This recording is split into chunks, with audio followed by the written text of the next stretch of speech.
And we're live. Welcome everyone to live Q&A session with Silvercoin team. Today we're joined by every single member of the core Silvercoin Bona Fide Games team. We're joined by Lan, our game designer and project lead, here with Maki, our graphical designer. Many of you know him, maybe from the last playthrough. And today also Rok is joining us, our lead artist and illustrator. So you have everyone here. And yeah, we're here with the Q&A. Why we actually did and decided to did such a thing is we wanted to improve our communication with you guys. We felt the feedback, we agreed with you, and we decided that the best way to improve it is to be as transparent as possible. We know this wasn't ideal before. There were a lot of struggles, but we are really trying to improve it first with the more regular podcasts, now with the playthroughs, and even this Q&A session where you can ask us anything. Well, I see that there is 3 viewers so far, so maybe more will join later. But yeah, the point of this is that you can basically ask us anything you want. We'll try to be as honest as possible, share our behind the scenes, our thought process, our reasoning, and you will also get to know us better. So this is also a huge thing. Also, you need to know that this takes quite a lot of time from our sides, like not even just this, us taking like half an hour here or 1 hour here to be with you and answer your questions, but even like preparing podcasts, preparing playthroughs. This takes away time that we could otherwise dedicate to other activities. But communication is still important to us. Also, we are passionate about what we do and we are excited to talk about it. But just that you know that time is of the essence and we need to pick and choose our battles.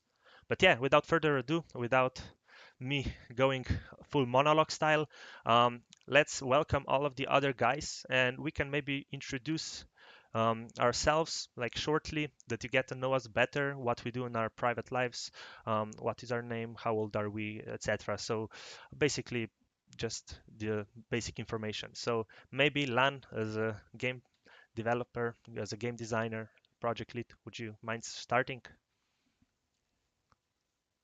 No problem. So my name is Lan. Silvercoin is a project that we've been working on for 7 years together. First starting with Maki, and then later on, Rook and Gal joined the team. And basically, there are other members also who are also helping us, like Matitz, doing the website and stuff like that. But other than that, regarding me, I'm 36 years old, father of two boys, 4 and 8. And other than that, in my real life, I guess I'm a lean management specialist and also a commercial lead for international company. And other than that, a lot of hobbies and stuff. Of course, board gaming being the main one. But shortly, this is about me.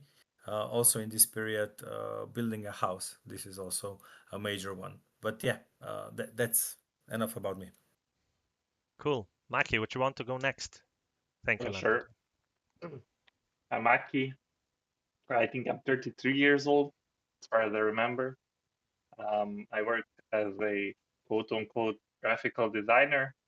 Um, Now mostly on just Tabletopia uh, development, I think, and other things that are needed when I have time, obviously.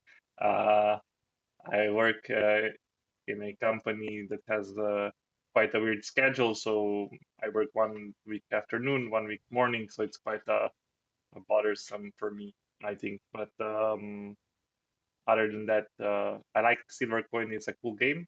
I joined it because it was a cool game. Um, I worked on some other board games like Hike. I think it's in the background, and I helped with I think it's City of Venus. I don't know exactly how to pronounce it, but yeah, I think City of Venus. And yeah, that's I think the gist of what I do. I think I'll leave it up to Rock. Yeah, Rook, you can be next. Hey guys, maybe first time seeing me on camera, but I am working with illustration, art, graphic design also sometimes, and I did a video for Kickstarter. And I joined this amazing team when Lan invited me back in the day. He presented this project, Silver Coin Project board game, and I immediately felt the passion he had. And soon I figured out like this is a really cool game. I got to know Maki and Gal, and yeah, we started this adventure together. Um, in my private life or like professionally, I lead animation team where we build animation experiences for mobile apps. Um, and yeah, other than that, I am um, like going hiking to the mountains and do some sports. And yeah, in my free time, I do silver coins. So that's, I guess, that's a short presentation of me. Yeah, I'm happy to be here with you on the podcast. And yeah, returning the word back to you, Gal. Yeah, thanks. Thank you all for your short presentations. First of all, I'd like to add that although Lan said that he is 36 years old, he is actually turning 37 tomorrow. So just Tomorrow, yeah. pointing it Happy out birthday, there happy that birthday. you can wish him happy birthday tomorrow. But now we are celebrating his last day of 36th.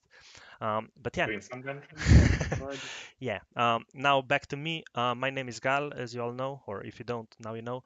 I am 25 years old so far, and I am mainly working in like communication, marketing, like in Silvercoin. But in my day-to-day job, I usually work as a product manager and project manager, which means that I lead different projects and products. I work closely with business management and business development, as well as mentorships and um, yeah, mainly mentorships, also some workshops which I'm doing, but this is mainly what I'm doing. But yeah, in my free time, board games and video games are probably the main two like hobbies, but I also do a lot of sports, and I was quite serious about music for some time, but now that's passé. But yeah, this is now you get to know us a little bit better, I guess. You can also see what are the things that are happening behind the scenes, or why maybe we are quite busy in our schedules. Um, but enough about us. Today we're here to answer your questions. So if you do have like some live questions, please do share them in like YouTube, I guess live chat. You can also share them in Discord. I will not be like watching them, but guys will give me a heads up, and we can definitely tackle them. Um, I can see the live chat of the YouTube. So if I'm like looking to my right, this means I'm watching if there are any comments. But we got some questions other than that. So if we won't have any live questions, we can talk about those that were already, um, you know, asked on different medias, such as Discord or Kickstarter. So maybe we can start with one of those, and if anyone asks any questions in the live chat, we are more than happy to answer those as well. But yeah, without further ado, I think like the main questions are is the timeline, Lan. If I'm not mistaken, a lot of people are wanting to know why we are not providing a timeline or what our timeline is, and we were quite strict or were quite stern with our answer and why we don't provide it, but maybe we can elaborate a bit more now that we are here, and we can talk about it, I guess, in more detail without writing an essay or two. Yeah, sure. Um, about the timeline, let's start from the beginning. So initially, as you all may know, there is a timeline that you give on a Kickstarter for when approximately you predict you will be making the fulfillment, development, stuff like that. But then, naturally, as a first-time developer, you got some things wrong, and for such a big project, that can be a bit daunting task. However, those of you who are doing Kickstarter and so on also know that those timelines are so and so. Basically, you can never say, like, for example, you go to Kickstarter and you say, oh, 5 years. In 5 years, I will deliver you a game. No one is going to back you then. So, not saying that we wanted 5 years, definitely not. But I'm saying like you have big projects like Frosthaven, for example, 3 years it took Frosthaven, the biggest Kickstarter project, 13 millions raised. They promised basically almost 2 years before that deadline that they will deliver. And it took them 3 years, although they had Gloomhaven before, although they had a really big team, although they got 13 millions and so on.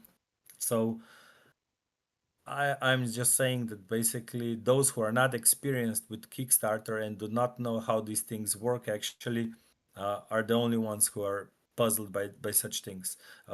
Naming a few more, Kingdom Death Monster took 4 years plus to deliver. Now in the top 100 BGG games. Also, of course, Gloomhaven, Frosthaven, and so on.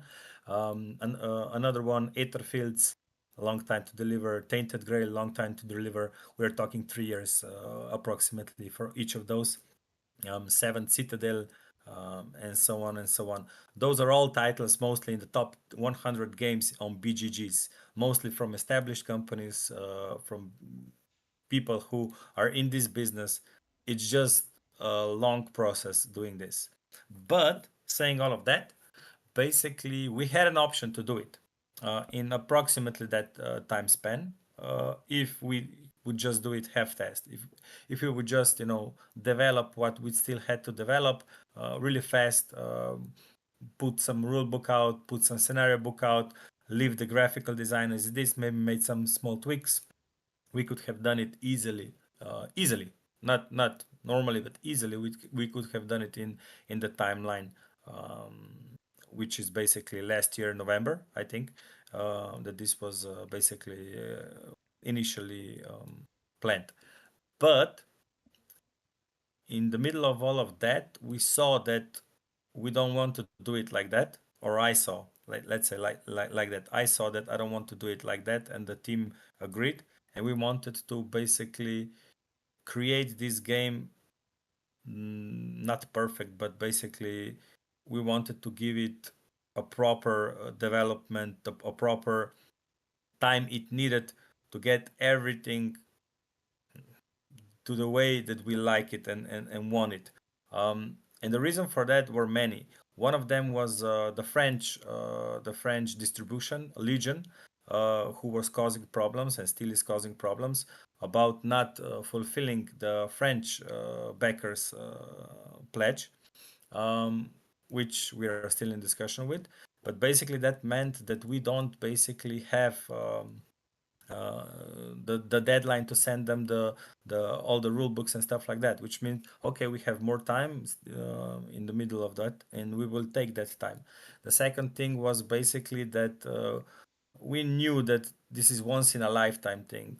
If we are going to do board games in the future, because this is an if, um, we are definitely going to do it in a much smaller project, maybe continue developing stuff for Silvercoin and so on, but definitely not a big project from start to go like this. The cycles are just too long, and in total, it took us 7 years plus to develop this game. It started with a Witcher-like game, which we contacted CD Projekt Red. Then we basically got bounced off. Ignacy Trzewiczewski made the Witcher old game, which was not well received. Then basically Maki one day came to my house, saw this game, and said, "Let's do something." And the rest is history. Then we bought Kindle books. Then we started map making, and the long process started. So all in all, this game is really a long time in development. This is also why I think it's going to be a really good product when it's out, because usually no one is doing such a long development on this game.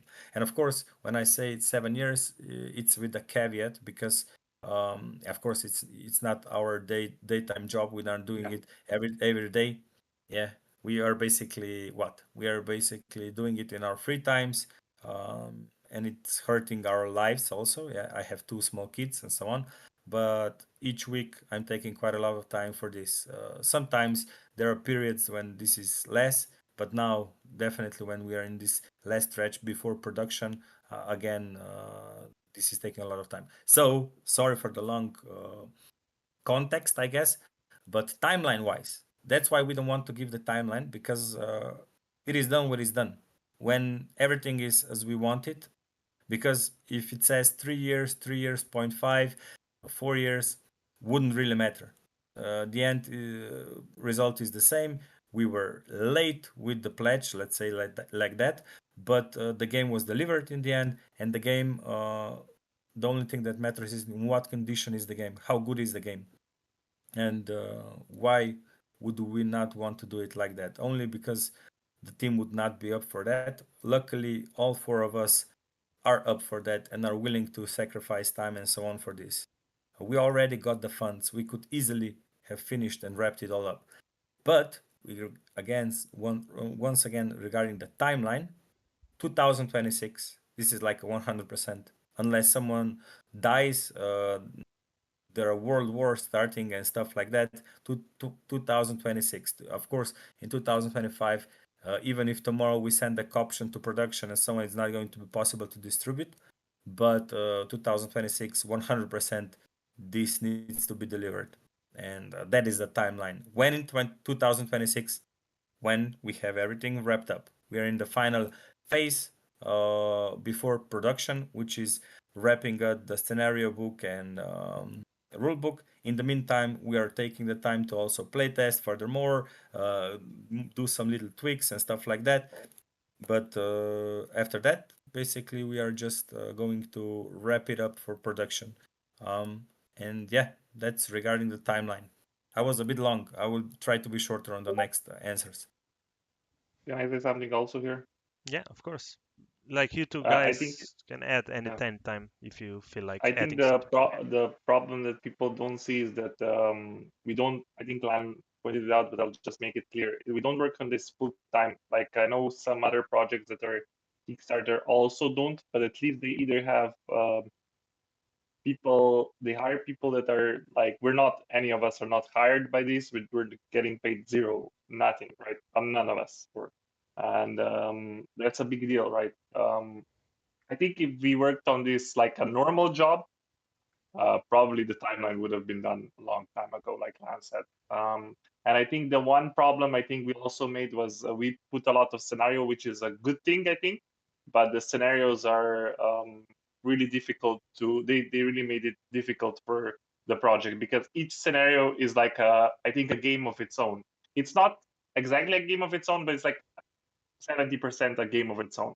So if you have 15 scenarios, it's like 15 different games almost. Like you're developing one game, but at the same time you have 15 small versions of the same game. And I think board gamers or non-board gamers, it's really hard to see that. But when you start doing this and when you start writing one scenario, you can see that it's a rule book of like 4 or 5 pages. Then you can look at some small game and you have 5 pages for a small game, right? So if I have 15 scenarios that have 5 pages, it's basically like 15 small games. I think we all overdid it with the scenarios, but I think that's good for the backers. So I just wanted to make sure that they know this. I think if we worked on this full time, it would be a lot different. I think different world because then every one of us has time to just devote to this, right? All Yeah. right. Yeah, Yeah, it's that's also a matter so. of permutations for scenarios, right? Because each scenario has an easy, a normal, a hard mode. It's a lot Yeah, different to play it solo or co-op because co-op has a lot of unique mechanics and a lot of different yeah. interactions. It's also different with different player counts and especially different with different characters because they're so asymmetric, so unique, that not all of them work for each scenario. So you basically have to Mhm. test it easy mode like a couple of times, if not 5+ times, with different characters, then normal with different characters, then hard with different characters, and then co-op. And it takes a lot of time. Then you don't, Yeah. you have that times 15, and you see how it is. Um, but other than that, we got a question in live stream. I don't know, guy, if you guys are looking at it and watching it, but basically, Chocolino is asking what I think, Lan, you already started to answer this question, I guess, a bit in the timeline question. But basically, what made us start this awesome project? Was there a game that inspired the Silver Coin, or was it something else? Maybe Maki and Lan are the ones to talk about it. Maybe me as well, as someone who played it like 15 years ago in its beta form. But yeah. Maybe do it like this. You maybe say a few sentences that Maki continues from what he knows, and I finish it off. Maybe like that. Sure. The first thing I'd like to say is that, like Lan was always passionate about creating board games, not just like our own board games that we wanted to monetize and create in our own, but just something that me, my sister Naya, and Lan were playing also with our parents sometimes, and those are like spin-offs of already existing games or just like a few fun mechanics and stuff like that. And basically, Silvercoin started as a Witcher game. We were all fans of Witcher, Witcher lore, Witcher video games, books, and stuff. Lan basically drew a map of Witcher, and we were playing it in a very basic manner. It was like 900% different than what it is right now. It actually kind of reminds me of each Witcher Old World, to be fair, with the events and moving like the stories that happenings or how we were calling them. But this was basically how it started, and also why we started this is because we always wanted to do something with in family with our friends. Previously it was music, it didn't turn out like it did, so like board gaming as something we are passionate about is also like another thing that we said, like, heck, let's do it with people we love. um, what's better than do like something you're passionate about with people you love, and maybe even make it a reality. So that would be that from my side. Maki, maybe you can edit what gave you the reason to give Lan a final push to create it. I think the first game was actually a different game that we did. I don't know if I can spoil it, but yeah, it was more of a space game, at least I can say that. But space games at that point were too big, I think, and I also thought that that game was also too not big in. I think actually now Silvercoin is much bigger than that game would have been in the long run, probably because of all the scenarios. Before that, I thought Silvercoin was much. It's a big game, but much easier to handle. But now, then I just said maybe we can do that. Also, at that point, we thought we'd be working maybe for Witcher, but then we saw that it wouldn't.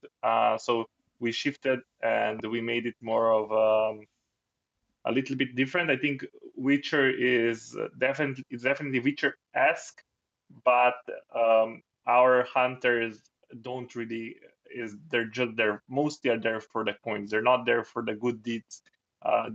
In this world, it's more harsh to live in, and it's a little bit of a different story, I think.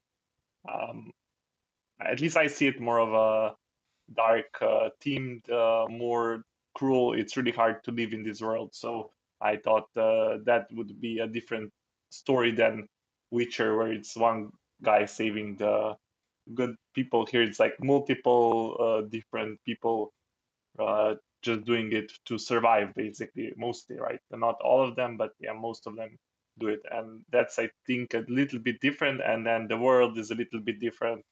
And I mean, not the full, we don't have a book about it, but yeah, at least some small stories are there, right? But Plan is the main guy. I think it's a little bit more dark theme, maybe Lan sees it a little bit different, but yeah, that's my perspective of why we made Silver Point, right?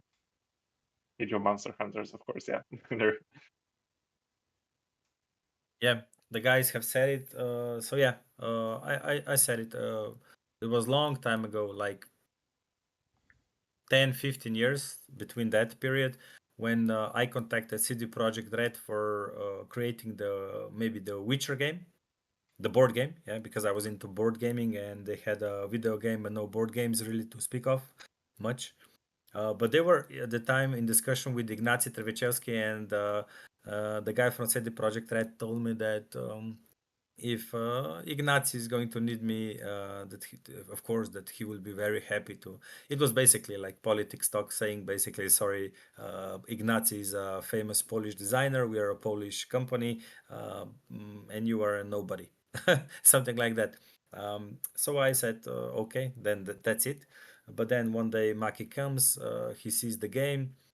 We tried it, and the concepts were good.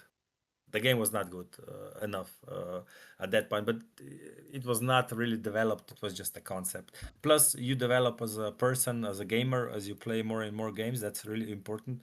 Um, and yeah, we were doing some Andromeda project, it was called, and that was before Gaia project, for example. And it was supposed to be a game that would succeed the Twilight Imperium 3. Twilight Imperium 3 was out for a long time and didn't have like the fourth version. And I was like, I know that this game has so many things that can improve. But then, of course, nothing happened from that because it was even harder to play test and so on. And back then, it was not so much digitally like Tabletopia, tabletop simulators, and so on. So we switched to this. And thank God, because Twilight Imperium 4 came out not long after that. But basically, then we went after this. We said, okay, Witcher is the inspiration. We have to build our own universe. We have to establish what are the conditions, what are the rules of this new universe, and what the game is going to be about, and why. Why doing this game? Like, what does the market actually need? It's not just making a game about Witcher, the IP, or a game about monster hunting or whatever. It's more about what does the market need. And I was like, there are not many good competitive monster hunting games. Plus, I think that we can do the monster hunting um, entire idea. Uh, uh, it was done a disservice, and we can do it a better job. Yeah, I literally thought that we can do a really better job about making a really good game, um, even without all the big companies standing behind you. Um, that you basically have to prepare, that you have to actually traverse this giant world, that it's not just like one movement and you come to the north and one movement and you're in the south, and then so on and so forth. But yeah, a lot of development, a lot of things, like so many things that we have developed and improved, and it just took time. If you would do it like in 1 year cycle or whatever, no way you would come to the same conclusions. Like Gal said, we had events. Events don't work. Events don't work because stories and happenings, it was told, it was basically when you would come and receive a mission and you would go to the final place. In between, something needs to happen, so you would have these events, stories and happenings. And basically, why? Because in competitive mode, events are not fair. Some people get good events, some people get these events, plus they become repetitive after you have played so and so times. Then it takes more and more time that someone is going to read those events. uh, just not a good design, and they don't work in that setting. However, there is a place for events, and it's in a solo and cooperative, not in competitive. And this is what we did. And we replaced the weather cards with the event cards and so on and so forth. And the rest is history. I'll not go into the details, but basically, yeah, Witcher was basically the IP that inspired all of this. But the game itself was inspired by many games that we have played. Like, for example, the auction and so on was inspired by Lorenzo il Magnifico, and so on and so forth. So basically, yeah, that would be the short answer. And Gal, I have copy pasted I know. from Discord. Okay. I just wanted to put a disclaimer that I don't want the Rook to be a passenger princess in all of this, so I do have a question prepared for him. But before we do that, if you're okay with that, Rook, I'd like to go with the because we got another question in the live stream or on the Discord actually. It was reposted on the live stream, which is knowing what we know now, would we have decided to start the Kickstarter campaign near completion if like we could do it all over again? I think the obvious answer is yes, but it's a bit more complex than that. So maybe Lan, since you're the main guy, like with the planning and timings and stuff. Maybe you can give us give everyone a bit of insight. You're muted. Yeah. I'll I'll really try to be short, but it's like so interesting. I could talk for a long. First of all, I think that you need to be naive in all of those things a bit to make it work. If all the information are there and so on, there is too much fear involved. Knowing, like for example, someone says, Maki says, let's make this silver coin game, and it's going to take 7 years. You will have to invest so much and so much money to even do it. Go to Essenspiel to Germany to present, blah blah blah. Then you will be, fighting off backers, being not so happy that you're late, and so forth and so on. um, yes, I would do it. You need to be naive to do these things. Sometimes you need to basically start doing things, and when you see that the challenge is greater than it was at the beginning, you basically handle them. And the same thing can be said about a lot of great games that were done. Um, and great things. Even me building a house. If I knew all of it, like how hard it is to build a house and so on, maybe I wouldn't even go into building a house. Maybe I would just buy a flat or whatever. So you need to be naive. That's the first thing. And the second thing, I think there is a special moment in time that you need to take advantage of. Otherwise, that time is gone, and you would never do stuff like this. And what I'm talking is, for example, we all have our own lives. Like Gal was 18 when this all started. That's why he was not even part of the project. Um, then people can meet some person, they move, they get married, they get kids and stuff like that. There is no guarantee that in 1 year time, if you would do it, whatever, everything would still be the same, and we would still be able to do it. Also, I had just one kid coming up. My girlfriend was maybe also naive a bit, to let me do this project, because I was asking her first, look, this is going to take me a lot of time. Are you sure that you're okay? And she was like, yeah, of course, I will support you. If she knew all of that this is going to take so much time, so much effort, so much money, and stuff like that, she would say, hell no, Lan, no way. So, yes, I would do it again. Now that I know everything, I would do it again.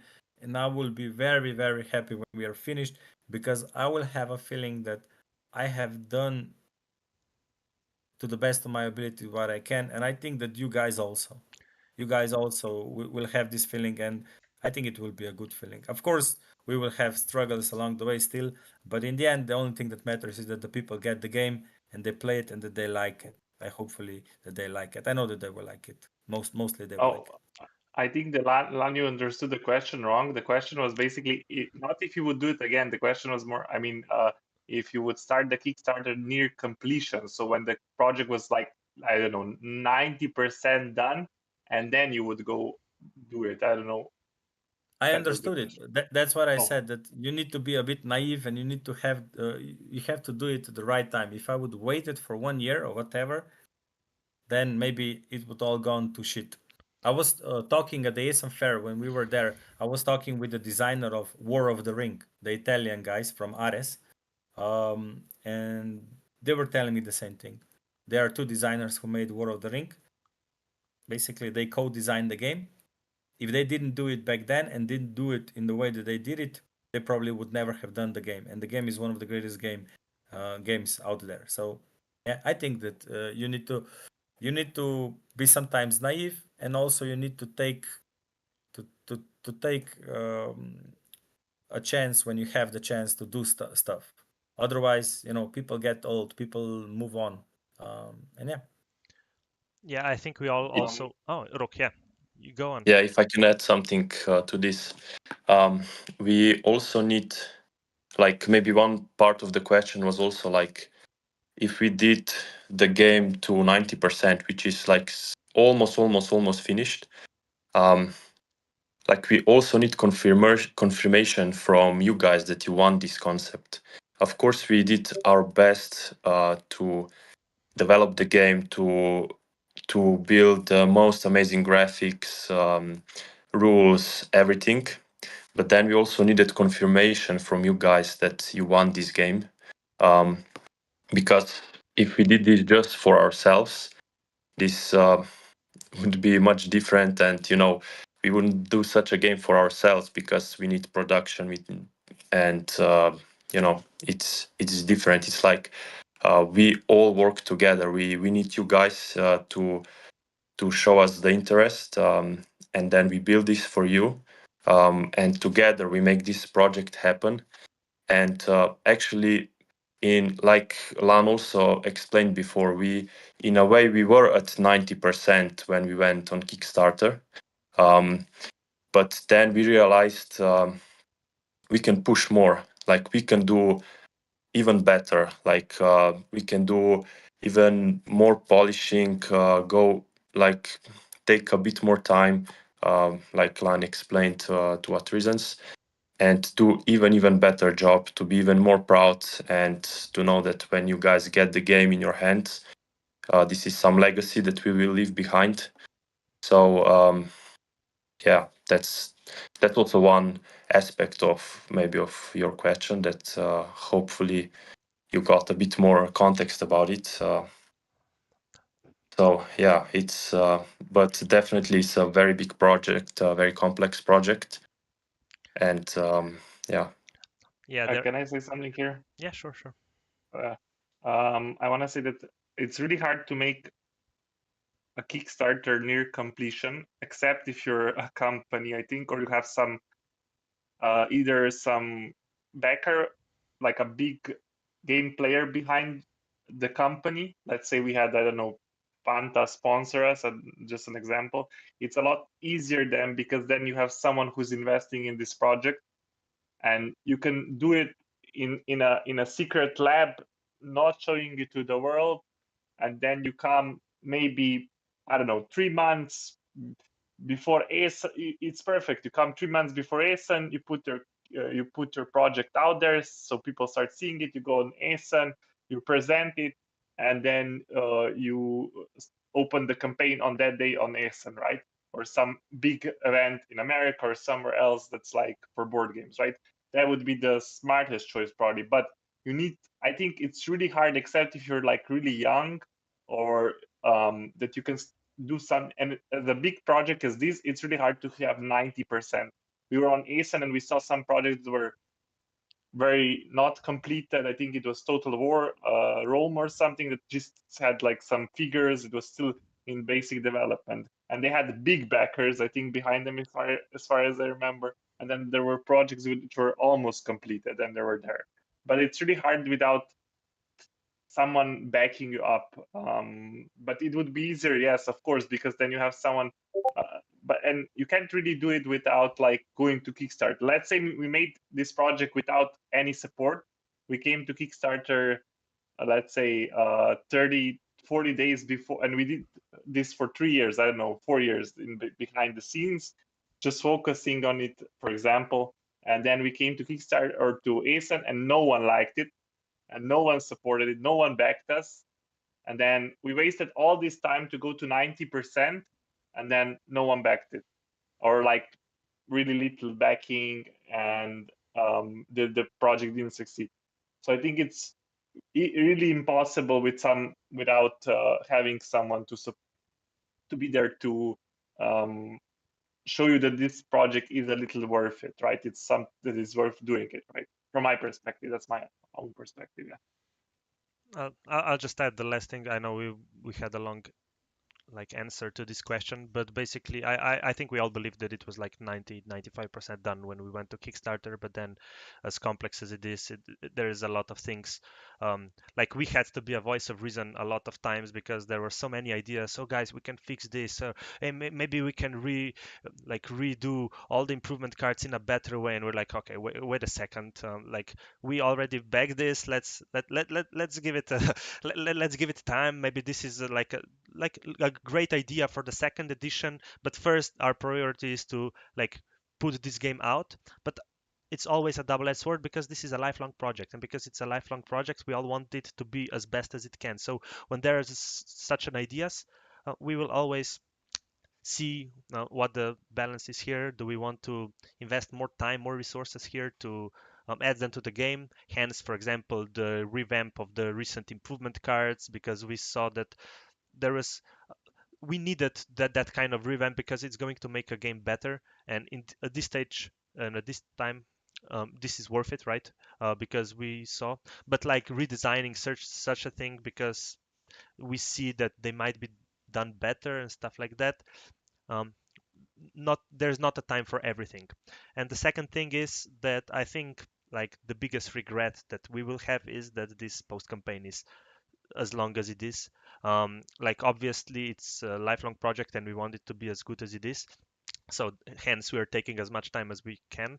But back when we started the Kickstarter campaign, even the like how it went, maybe you guys can see, but the profit was not the main concern. The main concern was that we wanted to keep the spirit of Kickstarter with the surprise stretch goals, with surprise gifts. We wanted to make the campaign feel special, and that everyone will be excited to be a part of this campaign because not just because of everything that we are giving, but because it's the campaign itself. I was writing a master thesis on Kickstarter, and I think the campaign itself is an experience. It's really different from going to store and buying a game or going to Kickstarter and be a part of this whole experience of backing a game. And we wanted to make that experience that more special, and it really sucks that the post campaign is shadowing, and being a pain in the ass, giving us a bad rep and stuff like that. But that's why we're counting on the game release to be even more special. So it then overlays the entire post campaign. But that would be my take on it. If anyone wants to add anything else, otherwise we have a lot of questions to tackle actually. Okay, No. then we'll go with another question asked in our Discord, which is if we would consider releasing print and play files to Tabletop Simulator instead of Tabletopia, because Tabletopia is shit, basically, TLDR. Sorry for the wording, but I definitely get you. Basically, I'll before I like I will leave that answer to Maki and Lan because they're the main ones with graphical design and importing files to Tabletopia. But my take on it is we chose Tabletopia because it was free to play, and one of the major points of our pre-campaign was that we had a bunch of playtests, like hundreds of playtests, not from us, also from us, obviously, but from people out there, from people all around the world, who were kind enough to lend us their time and lend us their feedback. And a lot of play testing was done on Tabletopia because we wanted the game to be free for everyone. We wouldn't want anyone to pay to play test the game. So hence we invested a lot of time to preparing our files and putting them into Tabletopia. We know it's not ideal. We know Tabletop Simulator is better in a lot of ways, but before answering, maybe Lan, Maki, you can give them an insight of how much time that would Yeah, take. I will start before Maki flips the table. Um, yeah, this is basically a short answer is no. At this stage, the last thing we will do to make the easier wait is that we will basically make sure that you guys have a room with one scenario that you can play test and play. And Tabletopia is not so bad. I mean, of course, if you're used to Tabletop Simulator, I have played them both. Then of course, yeah, it is worse, bad, or whatever, but it's not so bad. We are playtesting and playing in Tabletopia all the time, so it's not that bad. It has its own uh, problems, but it's not that bad, especially for if for this one thing of playtesting a bit, playing around and so on. But at this stage, no way. Basically, we are sticking with Tabletopia and focusing our time completing the completing the things that we really need to do instead of doing that also. Yeah, I'll also say the same. I think it's no, and also not for also no for the releasing files. I think it takes so much time to do it. I tried it just one time, and it took me like I don't know a whole day just to try to import the map of Silvercoin, and I was like looking at everything. It's not easy to import stuff, and importing everything to a paid platform that none of the three other I think have. I mean, LAN has, the two other have. Then we test there, and it's a little bit weird there. Plus, I'll say this for everyone that's asking for playtest, and we have been always available there. I think me and Gal the most. We are there to open a room privately for now, because that's the issue that we're having with some players, is that they don't know how to operate the Tabletopia. So we can join you on a Discord call. It takes about 10 minutes. We make it like, we had people that were old, I think people that never used Tabletopia, and we played with them the whole game, if I remember correctly, on it. And we were there helping them learn the Tabletopia, learn the game, and finish the game. If not on that day, then the next day they had to go. But if you just need some help with how to operate Tabletopia, how to get into the room, reach to us. It's going to be a lot easier, I think. And we were always there available for that. I'm rather do that than release all the files that are, I don't know how many gigabytes big, and also like open a different simulator. That's my opinion personally. But yeah, we have playtests, we have help here. So yeah, if you need some help, it's easy to operate it once you learn it, and it's not that bad actually. I played both. I actually think tabletop is worse, because at any point you can just flip the table. I don't know how, but sure. I mean, that's my personal opinion. Yeah. Cool. I think we should move on to the next questions, so we won't be too long. We have two more in the live stream. So this one is a bit more light, so I think it can kind of lighten the atmosphere. Which is the favorite hunter, favorite monster hunter of each of us?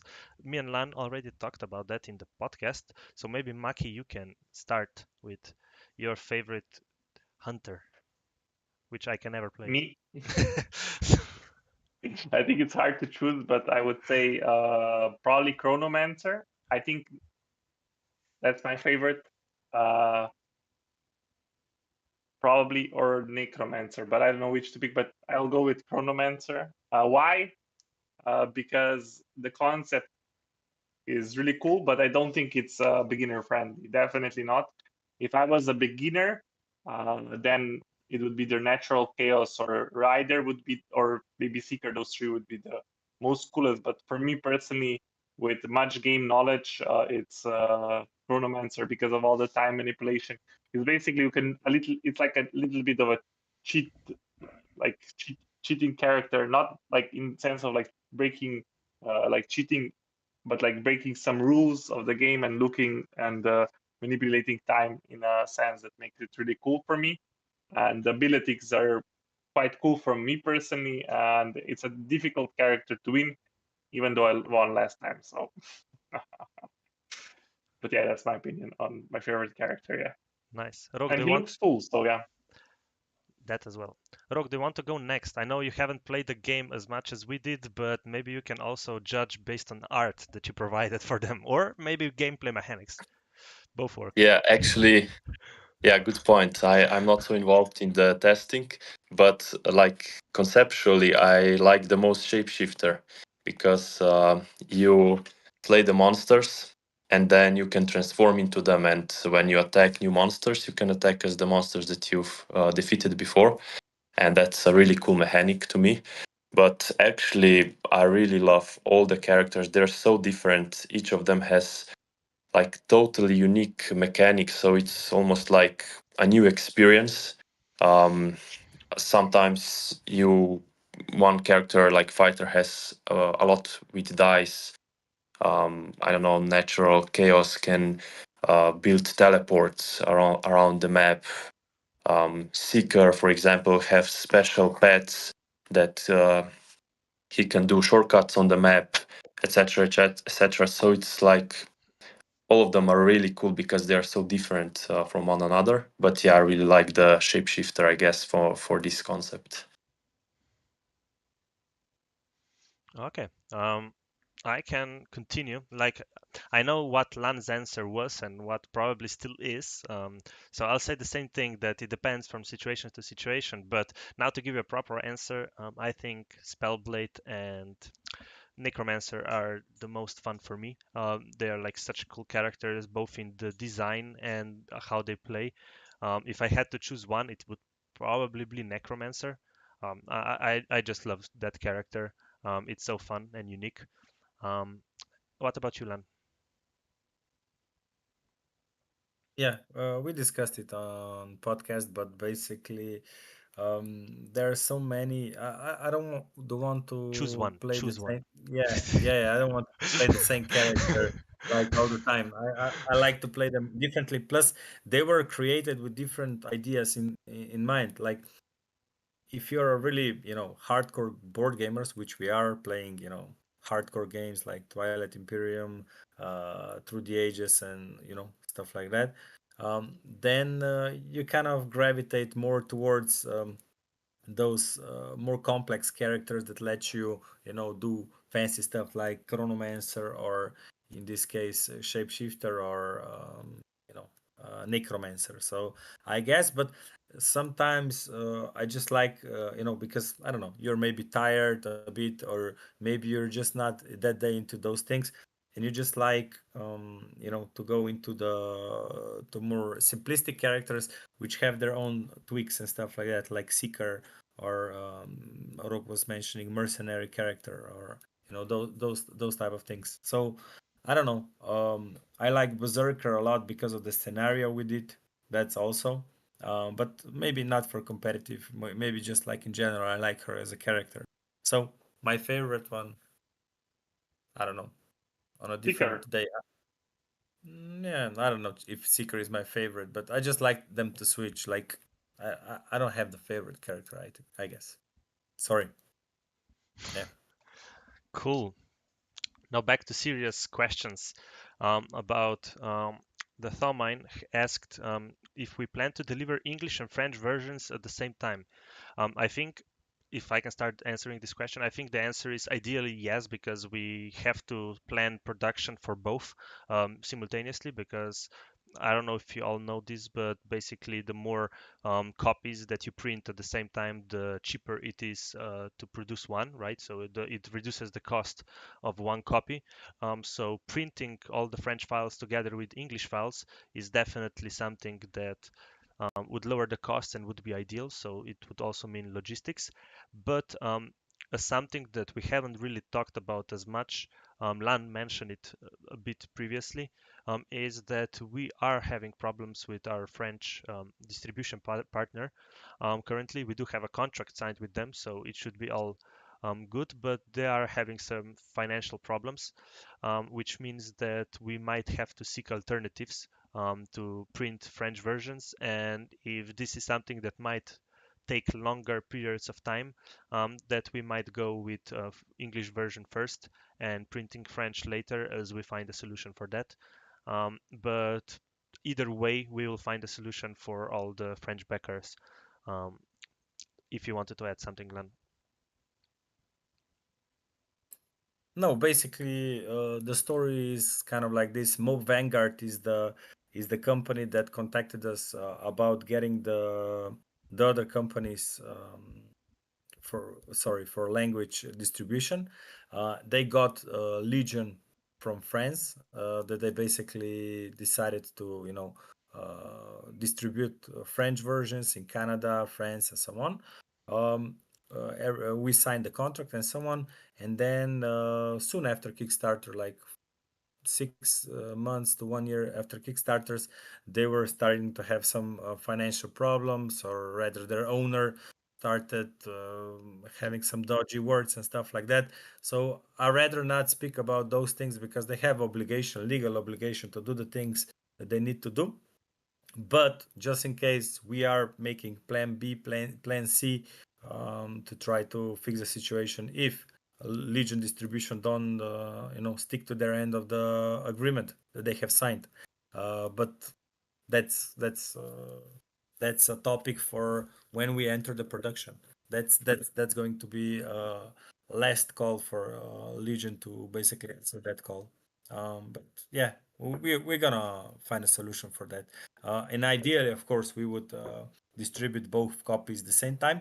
But when you have a French distribution, then basically they need to distribute the game. You are basically handling the English one, they are handling the French one. So it's always a delay usually because there is no way that you're going to do it on the same time. But usually it comes out on the same time period of a couple of months, maybe difference max. But yeah, the plan was always to do it on time, both versions. And also was really sad for the German one because I still believe today that there were a lot of Germans, and still are a lot of German backers who would love to see the German version. So we will try once again before we finish this to reach out for a potential German distribution. I have not given up on that, but if it doesn't work, it doesn't work. But we will definitely try. Also, the feedback we got from MOB Vanguard was that a lot of like potential suitors for like localization, so for different language versions, might be available after we release the game. So after we fulfill all the Kickstarters and the games go into retail, so we do a reprint of different language then, if the game is well received.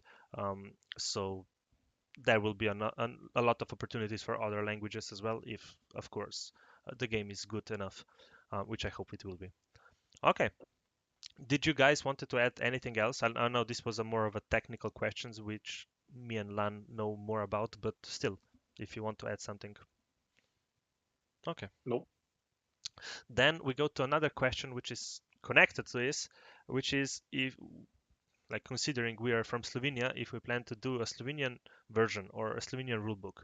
Now, for the version, I think the obvious answer is no, unless the silver coin becomes much more similar to Uno or something like that, which can be, because Slovenia is such a small market that I don't think it would financially make sense to create an entire version in Slovenian, because there is not as many like hardcore gamers which would be interested in playing.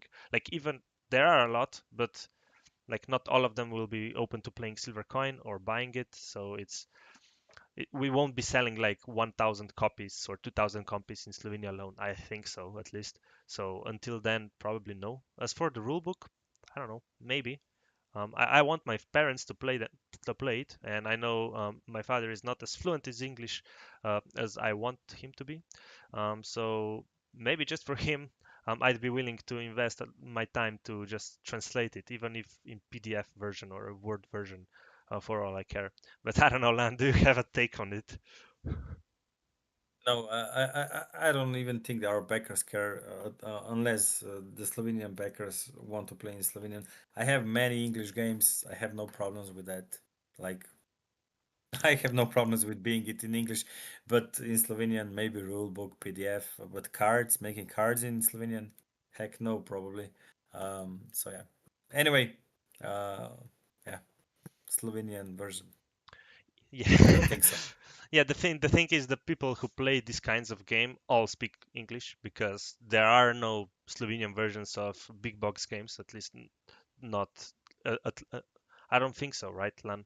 Even like the biggest ones like Gloomhaven or something like that probably don't have a Slovenian translation, so it would be funny because generally people speak pretty well like No, English. usually just staple games, family games like Ticket to Ride or card games, small card games, and stuff like that is only usually in the local languages for such small countries. Other than that, it's basically just English, English, English. But yeah, we are digressing now. Cool. Okay. I don't know how much energy you guys have it in you. Um, I think this is all of the live stream currently questions that are live on live stream. We tackled all of those.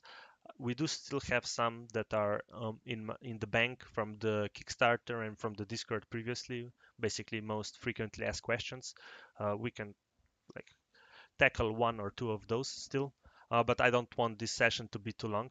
Maybe we can repeat it if there is enough interest about it. Um, I'm quite happy that people were here and they were asking questions, which means that there is still interest in all of this and there are questions that need answers. But I don't know. How long would you guys want to proceed? I know it's late I here as well. have the Rook question because Rook was so quiet.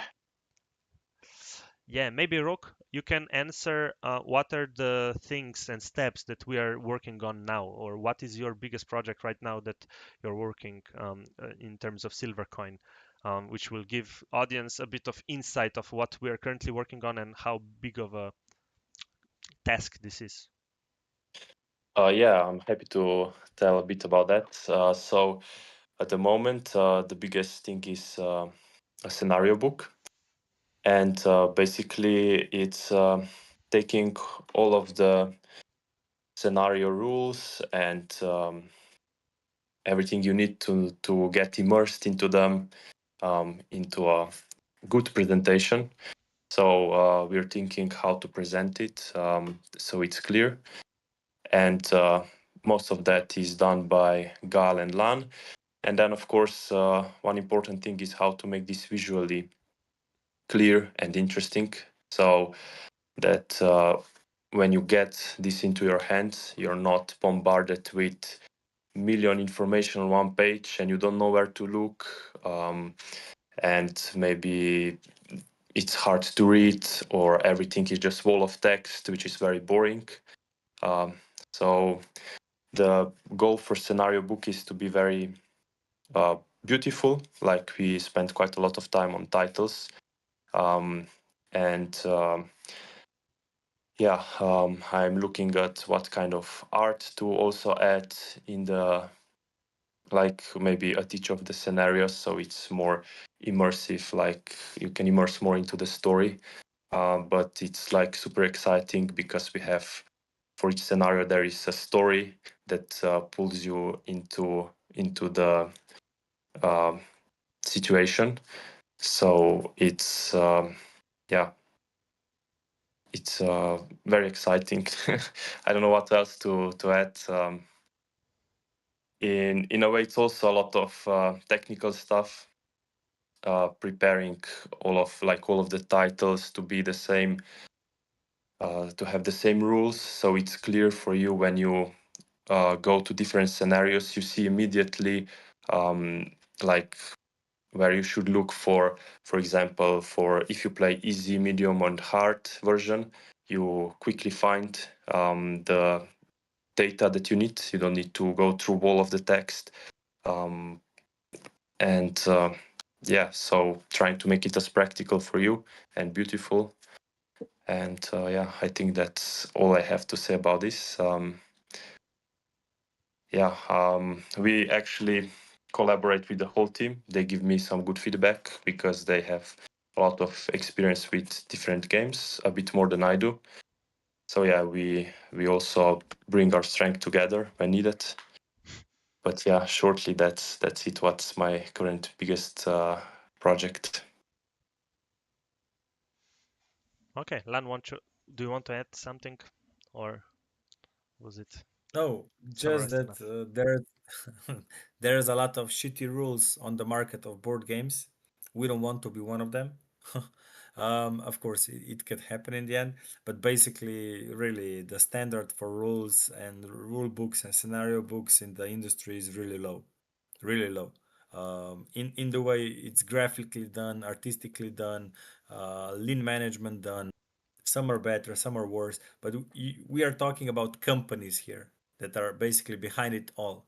Companies are creating these rule books, and for example, even Witcher Old World that we were talking before, uh, they finished the Kickstarter. They didn't have the rule book. A company like this, and together with the backers, they were creating the rule book as soon as it finished and so on. So for me, this is unimaginable for such companies. I get it when a group of guys like us is doing on it and still develops it and whatever, but yeah, I just want to do a better job in that sense because people with these bigger games are referring to rule book a lot because it's sometimes a lot of information. Our main job is to keep you from the rule book as much as possible. That's why also one of the stretch goals is is basically how to play through video slash done by a YouTuber. This was one of the stretch goals because I know that mostly nowadays people are learning how to play games not from the rulebook but from the YouTube videos. It's just how people consume information. They go just to rulebook just to check on the rules, to check on some stuff. Not all of them, of course, but most of the people. So my job is to keep you from the rulebook as much as possible, to make the player aid cards, graphical symbols and stuff like that as clear as possible. And then if you go to the rulebook for any reason, that you quickly find the things you need to find and that they are not too complicated. Because in such a big game, checking all the rules and so on can be difficult. And scenario book, there we took inspirations from Age of Steam, on how that's done. Basically, you have the main rule book, you know the rules, and then scenario just say, look, you know the rules of the game. These are the tweaks for each scenario. What is different?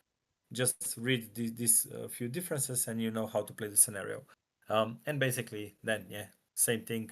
Like Rock was discussing, making sure that the scenario book is as easy to read, so you can find the most important information immediately, if possible. That's it. Okay, cool. I think we have one last questions that we can go, and then we can probably wrap it up and save others for a part two, if there is a part two. Anyway, do you guys have a preference, whether it's a serious one or a lighter one? You're muted, Lan, again. Yeah, I would just maybe two things that people were still asking. Those two things I would still like to maybe quickly discuss, and then maybe a lighter one for the end. So maybe three short ones. One would be the refunds, Okay. talking about that. Second, the financial situation. Those are the things that people were asking. Yeah. And the third one, maybe a really light one, and that's it. And we wrap it. Okay, so the first one, why don't we offer refunds? I think that that was also one of the most commonly asked questions because a lot of people did ask for refunds, and rightfully so. We are late. There, not everything was ideal, but even from the beginning, before the campaign even started, the policy was clear that we generally do not offer refunds, or that if we do, we like look at them individually and like we'll look at them separately and see if they make sense. But even those only like for the first couple of months. Now, like it was clear that we have to come to a decision, even though a lot of you had like rightful reasons to like ask for a refund. But basically, our main priority is to fulfill this game. And we cannot fulfill this game if people start backing off. And we already had a lot of things planned. We already paid a lot of stuff to the third party, um, all from like the Kickstarter to Stripe, to certain prototype production, to game development with another art, with stretch goal development, yada yada yada. So we don't want to compromise the project because one case becomes two cases, becomes 100 cases, and this really does compromise the project. So number one, like our number one job is to fulfill this project, and when we do, you can do with the game whatever you want. You can sell it if you don't like it. You can give it away for free. You can burn it for all I care. Hopefully not. But our job is that the game is as good as it can be, and that when you get it and when you receive it, that you'll be as happy as possible with the end product. And that's our commitment. If you want to further elaborate, Lan. No, basically, first thing, people start treating Kickstarter as a pre-order store. That is the first problem. Kickstarter is still Kickstarter. Basically, I know that companies come there which make a lot of money, and they basically, treat Kickstarter also on their ends as a basically a pre-order store. Actually, even better, they treat it as a analysis of the market before mass producing the game. We are talking Come On and stuff like that. All of those companies, they don't need Kickstarters. They just make money from Kickstarters because the margins are the biggest on Kickstarters. Plus, it works as a market analysis for them before they do the mass production. Um, but most of the other people that are not really big companies, that have small companies or individuals like us, Kickstarter is a crowdfunding platform, and basically, when you commit the funds, and I have backed myself like over 50, I think, Kickstarter projects. When you commit the funds, you're basically, yeah, of course, getting the something in return, which is the end product, but that's not supposed to be like a 100% given thing. Of course, nowadays board game industry is really good in that sense. I think that from all the Kickstarters I have backed, the only one that has not delivered was Madeira. So this was the only project that failed to deliver, which I was shocked, to be honest. But I knew it from the day that I backed Madeira or any Kickstarter project, even Arcs, for example. There is a project Arcs, you know, people know it because the same company was doing Root and stuff like that. I backed Arcs. I didn't get the game yet. There were some problems with my credit card and so on. Do you know when this project was already done, like 2 years ago, whatever? Am I panicking or whatever? No, I'm following the process. Hopefully, I will get ARCs, and I think I should. But if I don't, I will go to the probably to the store and buy ARCs. Like, I mean, this is Kickstarter. Kickstarter is different, but some people don't realize it. So yeah, the second thing is there is a refund policy below. If you go to the Kickstarter page below when you back, I know that no one reads it, but the same.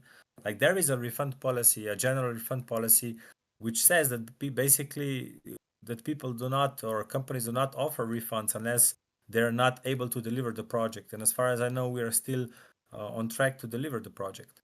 I know that this may sound harsh and so on, but our only focus is to deliver the project and make sure that we don't jeopardize the project as we go. And if we start offering refunds, then why someone would get a refund and someone would not is a really thin line that you have to, walk. And I'd rather not do that. So yeah, like you said, at the end, when they get the game, if they're not happy with the game, they can do the refund by selling the game. I have sold plenty of games on my end that maybe didn't, they were not for me or whatever, but someone else was glad to buy them. And usually for the same or very same close price, or sometimes higher prices than you got the stuff. So, and for the prices that we give this game, oh boy, if they don't sell it for more than they got it starter, I would be shocked. But anyway, that's regarding the refund. Now, regarding the do you guys want to add anything else, Maki and Rook? I don't want to exclude you, but I'm okay. okay, perfect. Yeah, it's totally fine. Lan knows this stuff the best, so Yeah, I know this is a more technical questions, but still, if you want to participate, do point that out. But yeah, now regarding the financial situation, I know a lot of you voiced their concerns that after 4 years or 3 years, it's actually two in delay, but yeah, after 3 years after the Kickstarter, um, like a lot of things have changed. Like there was inflation, there was obviously like funds being um, at the same place for 3 years, and that can play a role. So it's definitely reasonable to voice your concern over financing. But our Minister of Finance, Mr. Project Lead, maybe you have some insights for them. Do can they be still concerned? No, I mean, to be honest, we don't even look at this point at what's going on the international markets regarding shipping, regarding tariffs, and God forbid what, because tomorrow Donald Trump will get up with his left leg and things will change drastically, and so on and so forth. So first we need to finish this, and then we will check the situation. I believe that we will be able to cover everything, and I see no reason why. Because the only funds that we have done that we have actually used were funds to pay up the costs of you three guys. I didn't even pay out my costs, but you three guys, which were minimal.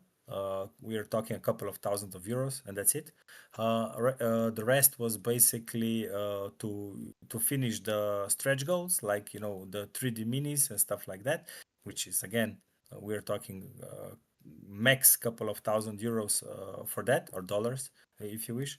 So currently we are sitting with over 140,000 euros on our account, just so you know, to be transparent about it.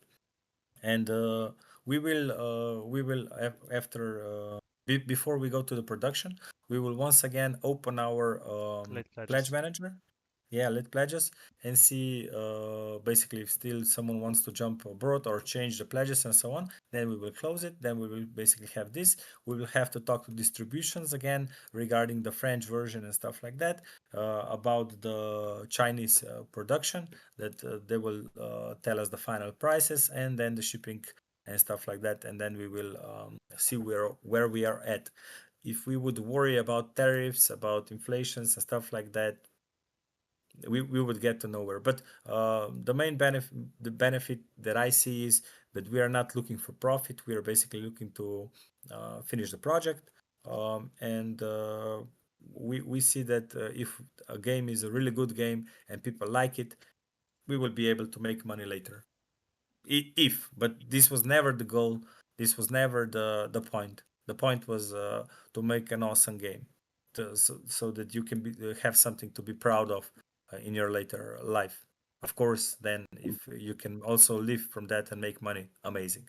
But that's regarding the financial situation. Um, don't worry about it for now, because too many things are happening with across the world. But I have seen that also, like in my Kickstarter project, like Black Rose Wars, problems with the shipping and so on.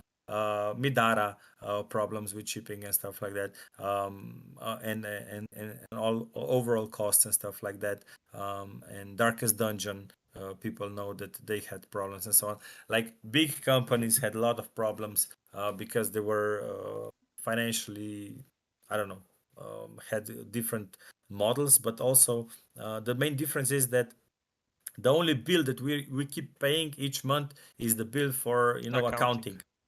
Yeah, but I'm not paying Gal, I'm not paying myself, I'm not paying Rok, I'm not paying Maki. No one is getting paid. This is different between us and the normal company that needs to pay wages every month. And usually, what they do is that they basically have another Kickstarter project and they get the funds to cover this Kickstarter project. So each Kickstarter project is basically covering the funds for a next one or the previous one or whatever. And that's a bad financial model. And Mon, for example, has this messed up model and so on. So we don't do that. So for now, no worries from my end. Okay. Then maybe for the last question, to end on the more lighter note, a more positive note, maybe to get you guys a bit more excited. So the question here is, how much content can I expect when playing Silver Coin, Age of Monster Hunters? Basically, how replayable the game is. I think this is a question that can be answered in a full podcast episode. But if we want to be short and save you guys some time, maybe Maki, do you want to start, since me and Lan were constantly talking for the past half an hour? I will let Roke first and then me because he's talking the least. Yeah. Thanks, Maki. Yeah, no worries. The game is big, like it's so big. The competitive mode, which is started, I think, like a base, is so like has so high replayability. Each time you start in a different location, maybe with a different character, because you need to beat for them. The rules are changing. For example, you can get different weather, different monsters, different kings in each region. Like so many things is different. Of course, it's not chaotic. It's very well prepared. So like the main frame is the same, but yeah, it's so high replayability, and even just like competitive, if you would get competitive, it would be almost enough. But then on top of that, there is 15 scenarios, which already was described that is as its own mini game. So yeah, the game is like really big. And yeah, that's all I can say for now. Maybe Mark will have a bit more details. Yeah, I think as far as I played board games, I played quite a lot, not as a lot as LAN or GAL maybe, because they have a million board games I think behind them. But I played some big games like Twilight and stuff like this, and I think those games are quote unquote replayable. I think it's Silvercoin is a lot more playable. I think Silvercoin is a quite a game. I mean, every game is like if you play it a lot, um, you will find some secrets to it or that makes it even more replayable. But for me personally, I think Silvercoin is quite the experience. Once you play one game or 10 games, it's quite different. And even if we played now, I think, I don't know, 100 games. I don't know how many we played together. I still, if someone asked me what game I would play tomorrow, I would still probably pick this game. I'm not like Lad who wants to play a new game all the time. I'm a person who likes one or two games, and yeah, I like to play new games, but I would rather spend a time on one game and really see it like it is. Like I don't know, Rising Sun or Twilight. I just want to play a single game and learn it because then you're learning constantly the new rules.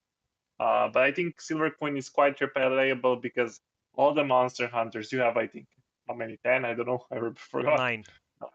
9, yeah. You have all the different locations you can spawn in, different weapons. Just the competitive mode is quite replayable with who you start with, your goal. You can go for an easy like level 1 senior strategy, level 2 or level 3, right? It's like quite the how do you develop. I think beginner players might have a little bit of a difficulty because level 3s are quite hard, but you can do it. And then let's say you're bored of that, or let's say you're bored of this competitive version. Well, there's scenarios that are either solo, I can play them alone, or with a friend. And I think now there's only one, but I think there's going to be two competitive versions of two different scenarios.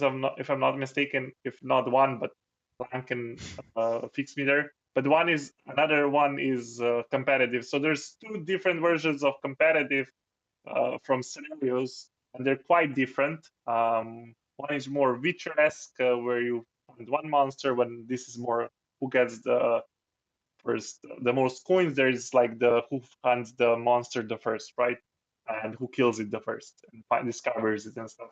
But I think it's so replayable. Like if we played it now, and I played it yesterday, it would not be the same. I'm not saying the game completely changes. You're still in the same universe, but the universe is so cool that it makes it replayable. That's my personal opinion. Thanks, Maki. I think there's multiple layers to the content. First of all, you have components, which is also content, and I think you get a lot of components for the amount of money given. Like from cards, I think there's almost like 1,000 cards in the game. There's boards, there's tokens, there's dice. Even cards have a lot of different like layers to them. There are event cards, which are very thematic, very deep, and so there's a lot of components. That's the first thing. The second thing is lore, right? Not just talking about gameplay. This game offers quite a lot of lore, from short stories to like background stories of characters. Each kingdom, each scenario is very, very like thematically rich. It has its own origin, why it is its own thematic background. Each event is very thematically connected to the scenario it's being played in. And then you have the gameplay, obviously, which I know we are all subjective here and we're all representing Silvercoin and bona fide games, but you know this game is not for anyone and not for everyone. But if you like the like the main gameplay and the main mechanics of this game, I think you won't be disappointed with how much this game is actually replayable. I think the main thing is that it's really that you're adapting to each situation. The main focus is, optimizing your journey, right? Each time it's totally different because you're in a different situation, like anyone would be in a real life. Like you have different situation with who you're playing against, with who you're playing with where you're starting, with what the current monsters are, where they are located. Each monster is, unique because it's like some monsters are stronger in forests, some monsters are stronger in near the water source, and sometimes they will be near the water and sometimes they won't. So it's even different for the same monster that you're fighting. It can be in different situations, so you need to adapt. And finding the right way to adapt to those situations is what makes this game special. And then you add scenarios and the story and the lore. um, it's fun. I think one scenario, like the average difficulty, which is like 3 of the scenario, if you're playing on normal, you'll play it a couple of times to figure out the mechanics and to beat it. And even when you beat a scenario, which is it takes like a couple of playthroughs, maybe you can do it in one, because you did a really good job. Even then, you can play it again, not even in hard mode or easy mode. You can play it again in normal mode, and you'll have a completely different situation, and you'll have to adapt to that situation again, and it won't be as easy as the first time, or it might be easier. So yeah, I do think it's one of the most replayable games I've played, if not the most.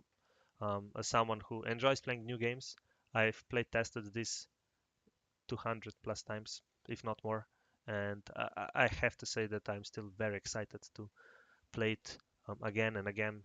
Um, Again, subjectively speaking, obviously, because I was a part of the team that created it. But still, it speaks a lot. It speaks volumes about the replayability. And now, Lan, your closing thoughts on the content. Yeah. Um, Usually Kickstarters are known for that, that if it's a big game, big project and so on, that you usually get a lot of content. Nowadays, a lot of content is measured in amount of plastics. We are not that. So we have those, minis for the characters and that's it. Um, so our content is mostly basically just the pure content in terms of gameplay. And usually you need to get a lot of expansions to get all this content. Like Maki, for example, owns Gloomhaven or used to own Gloomhaven. Um, and there is a ton of scenarios in Gloomhaven and so on. And Maki will tell you that, yeah, of course, there is a lot of scenarios in Gloomhaven, but the difference between one and the second scenario in Gloomhaven is not that big, right, Maki? Yeah, it's I'm not saying, I mean, Gloomhaven is a cool game, but it's definitely when you go from one scenario to the other, the rules are the same and it doesn't change that much what you're trying to do. Yes, in Silvergun, it doesn't change what you're trying to do, but the scenario is quite different. What is happening, what happens to you, what the writings are. It's quite interactive. While there is in Gloomhaven, it's a story. You go in, you're trying to beat this scenario, and then do what it says. But here it's more, I think, a little bit different. It's interactive, and I think it's quite cool. It's yeah, it's definitely for me personally, I like it more. Yeah, don't care if Yeah, we get the money or not. It's a cool game. yeah. It's not even about being better or not. I'm just saying that, like in terms of the content, when we say 50 scenarios, this is like Mike said, totally different ways of playing the game. And then even in the scenarios, like there is one scenario that was from the backers idea of Enigma. Um, Enigma splits in two possible ways. So even that scenario can complete in two different ways. And yeah, Maki, you were right. There are two scenarios that can be played competitively. So even as a competitively, you have two different modes. Then that you can still play the game. That will change like the game, and then solo, which is basically all of those scenarios, and then co-op, which is mostly most of those scenarios.